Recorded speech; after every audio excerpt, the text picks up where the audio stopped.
Hey, Pastor Steve Waldron, I hope you're having a great day in Jesus. This is one of the big things happening in the world of Bibles, which we try to do all things Bibles here. Even though I'm a big King James guy, we try to do all things Bibles. And the NASBU is getting a 2020 update. So I'll give you the URL where I'm getting this information. We want to obviously be sure to give them credit for doing this, and this is a very good source of information. And I think there's actually a website done by maybe the Lockman Foundation or something that goes into detail about this as well. But I thought this website did a really good thing. So it's opened-heart.com. Opened-heart.com. This is where I'm getting this. So the NASB 20 update news and reviews. The Lockman Foundation Translation Committee is updating the NASB Bible. Zondervan expects the NASB 220 to arrive in the spring of 2001. They also say that the 1995 edition will continue to be sold after the NASB 2020 is released, which is significant because, like the NIV, when it came out with the 2011 update, it kind of deep sixed the 1984 update. The Christian Standard Bible that the Southern Baptists just did.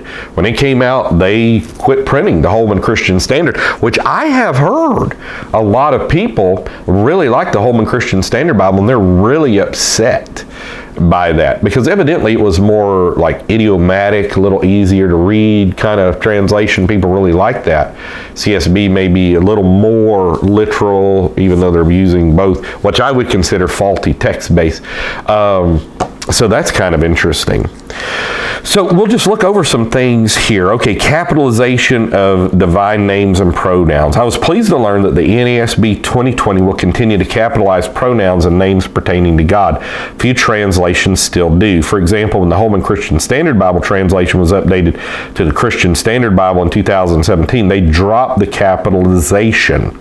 The reason often cited for not capitalizing the personal pronouns pertaining to God is that some references are ambiguous. However, there aren't many of those. Instead of not capitalizing any, I would prefer that those pronouns not be capitalized when there's doubt, but capitalized when it's clear. That's a clear reference to God. I find this practice gives God more respect, and I would agree with that. I'm like writing a book now, and I'm capitalizing stuff, and my Word program's like, that's not getting capitalized. I've even told the people that are publishing it, I'm like, look, I put in the forward of the book, I'm capitalizing stuff like scripture out of respect. And then words, and I hate, this is just how it is. Like Satan, I am not capitalizing that. It's a lowercase s. Okay, so I know it's not proper English, but it's just what I'm doing. Okay, gender specificity.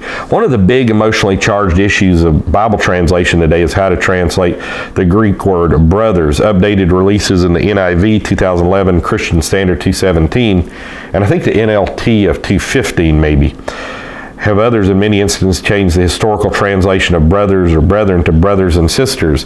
The NASB is doing the same. Okay, so detractors of this practice see it as an effort to force a gender-neutral inclusiveness upon the scriptures where none exist. The defenders say this practice is more accurate to the original in cases where, Adelphi in Greek is not gender-specific and is instead a reference to all believers.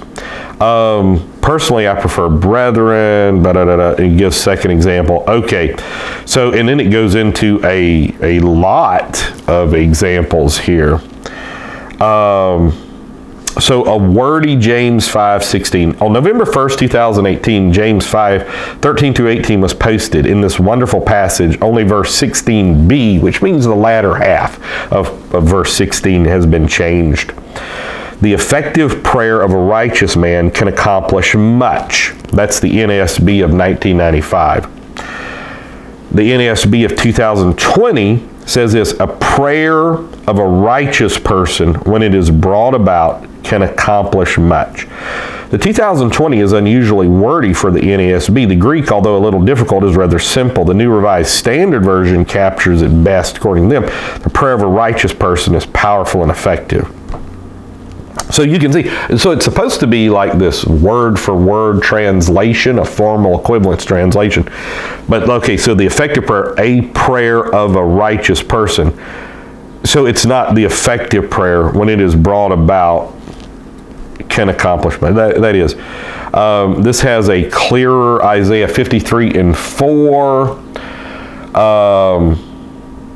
Surely our griefs he himself bore, and our sorrows he carried, yet we ourselves esteemed him stricken, smitten of God, and afflicted. That's the NASB of 1995. The NASB of 2020, however, it was our sicknesses that he himself bore, and our pains that he carried.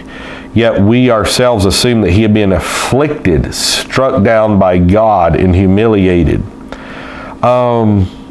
You know, that's a lot of additional wording. It does bring the Matthew, I do appreciate the fact that it brings the Matthew 8, 16, and 17, is it, back there, but be that as it may.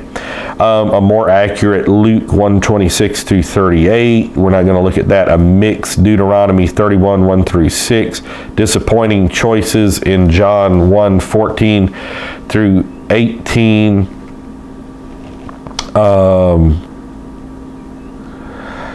let's look at verse 18 of John 1, for example.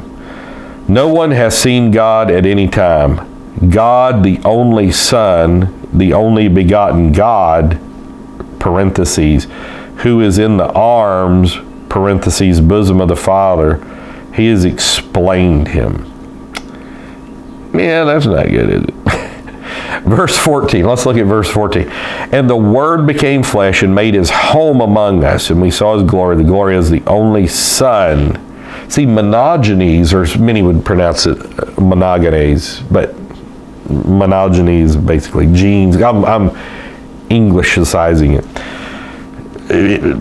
Long story there. From the Father, full of grace and truth. See, only Son, no, there's tons of sons. Okay, we're sons and daughters of God when you're born again of water and spirit. The Bible's very clear about that. One spirit, you know. And so monogeny is the only flesh of God. Genetics, mono, one gene of God. The only time God became flesh is what it's trying to, monotheism, you know, that's what it's trying to communicate. So that's kind of a twisting there. Lost poetry in Psalm 27, transgressions to offenses in Colossians 2, 8 through 15, a few good changes in Joshua 1, 1 through 9, summary. Okay, the 2020 update looks to be a more significant release than their 1995 update. Which, see, the thing is they updated it like 7 times before then, didn't tell anybody. Till like your Lawrence Vances find this out, who's a scholar of the first rate. Even Metzger's quoting Vance as authoritative in his Double Jeopardy book on the New American Standard. You know, Metzger's like, this guy's done the research. They just weren't telling anybody. So this is fascinating. This is done by Rob Oberto DM, the award-winning author of Intimacy with God. So you may want to check that out. 2 bloggers like that. Let me just hit this. The #1 read Bible versus the best-selling Bible. So that's an interesting thing as well. We won't go into that. So the NASB 2020 coming out spring of 2021. So, and I think the updated 1995 NASV actually came out in 96 as well, if my memory serves me correctly. So nothing really to see there. God bless. Just live for Jesus. Talk with you later.